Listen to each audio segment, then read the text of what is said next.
कांग्रेस की बात करनी बेकार है। तब प्रधानमंत्री जी को नहीं दिखे कि हमारे लोग कैसे झुग्गी झोपड़ियों में अपना दिन काट रहे हैं और बीजेपी ने पूरे देश में आग लगा दी थी। कांग्रेस की तो बात करनी ही बेकार है और 5 साल से कहां थे प्रधानमंत्री जी। ये बोल हैं बहुजन समाज पार्टी के राष्ट्रीय कोऑर्डिनेटर आकाश आनंद के।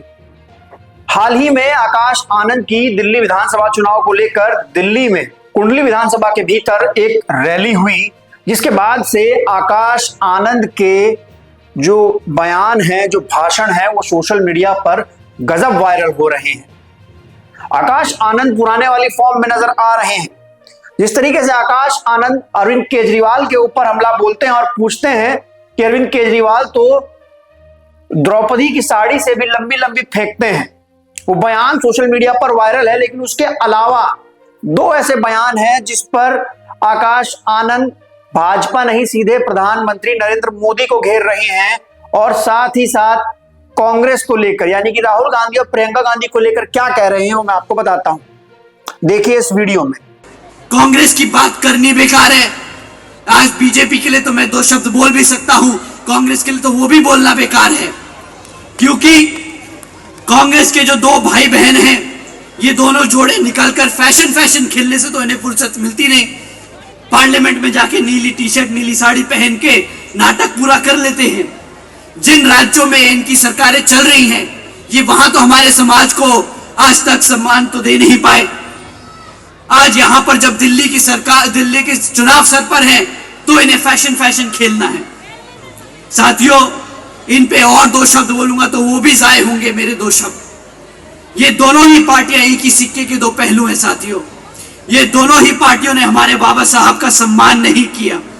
कांग्रेस ने केंद्र में रहते हुए कभी हमारे बाबा साहब को सम्मान नहीं दिया और बीजेपी ने पूरे देश में आग लगा दी थी। ये आप सब जानते हैं कि बीजेपी ने पूरे देश में आग लगा दी थी जब आदरणीय बहन कुमारी मायावती जी और मान्यवर साहब श्री कांशीराम जी के संघर्षों से बीएसपी ने बाबा साहब को भारत रत्न दिलाया था। आप सब जानते हैं साथियों। मैं आप लोगों के बीच में ये इसलिए कह रहा हूं क्योंकि मैं जानता हूं कि ना हमारा समाज ये भूला है और ना हमारा समाज ये कभी आप सबको भूलने देगा कि इन लोगों ने हमारे बाबा साहब को कभी आत्म सम्मान नहीं दिया। बीजेपी और कांग्रेस भी मैदान में है, परंतु आप इनके झूठे वादों से सावधान रहिएगा। बीजेपी और कांग्रेस दोनों की सरकारें कई राज्यों में चल रही हैं और अगर आप इनसे इनका काम पूछेंगे तो दोनों ही पार्टियों के पास आपको बताने के लिए एक भी काम नहीं होगा।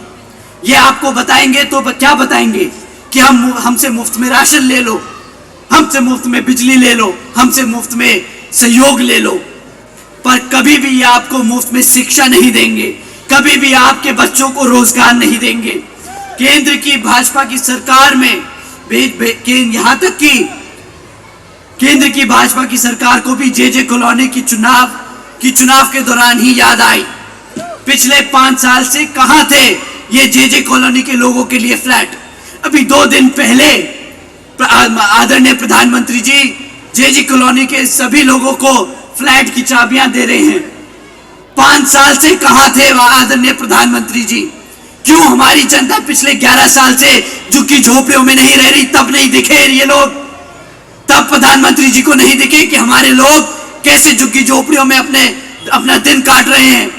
आज जब चुनाव सर पर है तो इन्हें हमारे समाज की याद आ रही है, तब इन्हें जे कॉलोनियां दिख रही हैं, तब इन्हें दिख रहा है कि हमारा समाज कैसे झुग्गी झोपड़ियों में रह रहा है तो इन्हें फ्लैट दे दिए जाएं। साथियों, ये खुलेआम रिश्वत देने का काम कर रहे हैं। ऐसे लोगों के बातों में, ऐसे झूठे वादों में आप लोग मत फंसना। जैसे कि आप सभी लोग जानते हैं कि बहुजन समाज पार्टी दिल्ली विधानसभा चुनाव में उतर चुकी है और बिना किसी गठबंधन के 70 की 70 विधानसभा सीटों पर चुनाव लड़ रही है।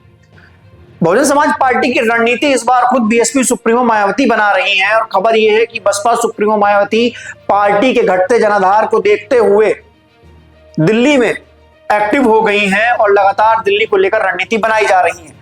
पार्टी के अपने प्रभारी दिल्ली में काम कर रहे हैं और सारी अपडेट, सारी फीड्स जो है वो बीएसपी सुप्रीमो मायावती तक पहुंचा रहे हैं।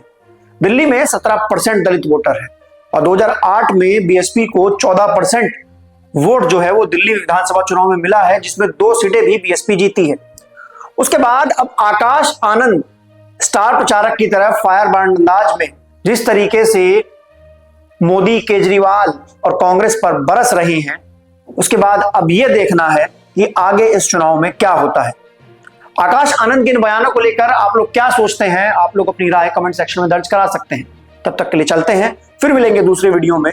आप लोगों से दरख्वास्त है कि भारत लोग को सब्सक्राइब कीजिए, वीडियो अच्छा लगे तो उसको लाइक कीजिए और शेयर कीजिए।